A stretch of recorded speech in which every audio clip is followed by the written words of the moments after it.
Les caractéristiques du contrat d'assurance emprunteur. Première partie. Poursuivons notre étude des composantes juridiques du contrat d'assurance emprunteur en analysant les particularités du contrat d'assurance emprunteur en question. Un contrat aléatoire visant à couvrir un risque. Car oui, le contrat d'assurance est caractérisé par l'existence d'un aléa, c'est-à-dire d'un événement imprévisible. Comme tout contrat d'assurance, le contrat d'assurance emprunteur comporte une série d'exclusions. Celles-ci ont pour but de neutraliser l'exécution du contrat dans le cas où l'événement ou l'activité à l'origine du sinistre tend à faire disparaître l'aléa ou présente une dangerosité telle que le caractère aléatoire est très altéré. Prenons le cas par exemple de la pratique de sport très dangereux. L'exclusion est applicable si l'assuré décède ou est en arrêt de travail à la suite d'un accident survenu lors de la pratique d'un sport extrême, comme le saut à l'élastique ou le deltaplane. Un autre exemple concerne les mutilations volontaires. Si l'assuré s'inflige volontairement des blessures qui le rendent inapte au travail, la réalisation du risque d'incapacité de travail ne peut pas être considérée comme aléatoire. Et pour cause, l'assuré a lui-même contribué à la réalisation du risque et sera logiquement privé de la garantie. Il existe des règles spécifiques dans le cas particulier d'un suicide. Ainsi, le Code des assurances stipule que l'assurance décès est de nul effet si l'assuré se donne volontairement la mort au cours de la première année du contrat. Cette exclusion du suicide, la première année, ne s'applique pas aux prêts immobiliers ayant servi à financer l'acquisition d'une résidence principale. Ceci dans la limite de 120 000 €. L'assurance décès doit couvrir le risque de suicide à compter de la deuxième année du contrat. Ces règles spécifiques ne concernent normalement que les contrats collectifs souscrits par un établissement de crédit ou une société de financement. Mais en pratique, cette disposition a été insérée dans tous les contrats d'assurance emprunteur présents sur le marché. Qu'est-ce qu'un contrat consensuel se formant par le seul échange des consentements? La conclusion du contrat d'assurance n'est pas subordonnée à la signature par l'assuré de l'exemplaire du contrat qui lui a été adressé. En effet, le seul consentement suffit à conclure un contrat, aucun formalisme particulier n'étant prévu par les textes. Toutefois, il appartient à la personne qui demande l'exécution du contrat d'apporter la preuve de la rencontre des volontés. Si l'écrit n'est pas requis pour la validité du contrat, il reste utile pour administrer la preuve. De plus, un écrit signé par l'autre partie permettra à la partie qui en demande l'exécution de prouver non seulement l'existence du contrat, mais aussi son contenu. Prenons l'exemple d'un assuré qui refuse l'application d'un délai de franchise car il prétend n'avoir jamais été informé de ce délai, ou encore celui d'un assureur qui doit établir l'existence d'une exclusion contractuelle ou d'une condition de garantie. Le contrat écrit permettra de justifier l'existence ou l'absence de telle franchise ou de telles conditions de garantie. Notez que dans le cas où la conclusion du contrat ne peut être établie par un écrit, elle peut se déduire d'éléments factuels tels que les conversations par correspondance ou encore le paiement sans réserve des primes d'assurance. Un contrat synalagmatique, des obligations réciproques. Comme nous l'avons vu, seuls l'assuré souscripteur et l'assureur sont parties au contrat. Ils sont soumis à des obligations réciproques. N'oublie pas de t'abonner à notre chaîne pour ne manquer aucune de nos prochaines vidéos. Et surtout, pense à liker si le contenu te plaît. Commençons par faire un focus sur les obligations de l'assuré souscripteur, et notamment sur la déclaration du risque. L'assuré souscripteur doit préparer le risque. Pour cela, il remplit le formulaire de déclaration de risque en répondant précisément aux questions posées par l'assureur.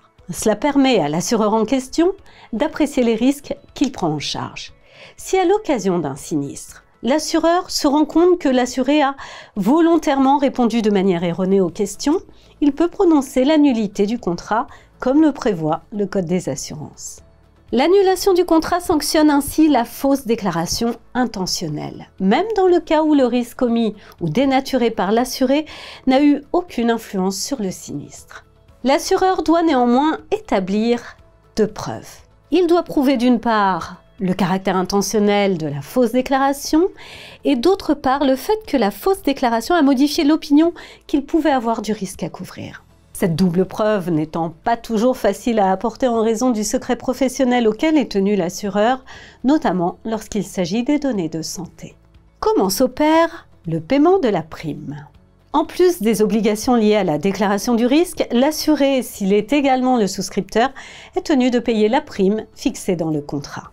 Qu'en est-il des obligations de l'assureur? L'assureur a une obligation générale d'information et de garantie en cas de sinistre. Zoom pour commencer sur l'obligation d'information. L'obligation d'information doit permettre à l'emprunteur de disposer de toutes les informations importantes relatives au contrat d'assurance qu'il envisage de souscrire. Quels sont les risques couverts et quels sont les risques non couverts? Quelle est la durée des garanties? Quelles sont les modalités de déclaration d'un sinistre? Etc. Pour remplir cette obligation, l'assureur rédige un document précontractuel d'information. Il s'agit de la notice d'information ou note d'information pour les contrats individuels. Lorsqu'il y a un intermédiaire, c'est ce dernier, qu'il s'agisse d'un courtier ou d'un banquier, qui est chargé de remettre ce document au souscripteur. En revanche, seul l'assureur est responsable de son contenu. Les dispositions qui ne figurent pas dans la notice ou note d'information ne peuvent pas être opposées à l'assuré ou au bénéficiaire. Dans le prolongement de cette obligation précontractuelle d'information, l'assureur, ou le cas échéant l'intermédiaire d'assurance, a un devoir de mise en garde. Il doit alerter l'assuré sur les risques liés au contrat, en particulier sur les exclusions de garantie ou les risques couverts susceptibles de ne pas être adaptés aux besoins particuliers de l'emprunteur. Il est également tenu à un devoir de conseil et doit guider l'emprunteur dans le choix de son contrat en lui fournissant des informations sur l'adéquation du contrat à ses besoins. Ces informations doivent être adaptées au niveau de connaissance de l'emprunteur. Dans le cadre d'un crédit immobilier, quel que soit le type de contrat souscrit, l'assureur ou l'intermédiaire d'assurance doit remettre 2 documents à l'emprunteur. Il lui remet d'une part une fiche d'information standardisée qui lui permet de comparer les offres, c'est une obligation d'ailleurs depuis 2009. Et d'autre part, il lui remet un document contenant des informations relatives à son identité, ses liens éventuels avec l'assureur s'il s'agit d'un intermédiaire, le type de rémunération qu'il perçoit également, ainsi qu'une explication sur la raison pour laquelle le contrat proposé est le plus adapté à ses exigences et à ses besoins. Comme l'a rappelé la jurisprudence à plusieurs reprises, le devoir de conseil du banquier distributeur ne prend pas fin avec la remise de la notice d'information et se poursuit sur toute la durée du contrat. Contrairement aux autres produits d'assurance, l'assurance emprunteur, lorsqu'elle concerne un prêt immobilier, fait l'objet d'une exemption de remise du document d'information standardisé, aussi appelé IPID, pour Insurance Product Information Document. En effet, ce document n'est pas nécessaire en raison de l'existence en droit français de la fiche standardisée d'information. Poursuivons avec l'obligation de garantie. En cas de réalisation du risque, l'assureur a une obligation de garantie. Il doit verser au bénéficiaire la prestation convenue dans le contrat. Le versement de la prestation est précédé d'une phase d'instruction du sinistre pendant laquelle l'assureur va demander à l'assuré ou aux ayants droit de fournir un certain nombre de pièces justificatives. L'objectif de l'assureur est de vérifier que le sinistre correspond à la définition de l'un des risques garantis, que les conditions de garantie sont remplies et que la déclaration du risque faite par l'assuré au moment de la souscription était sincère.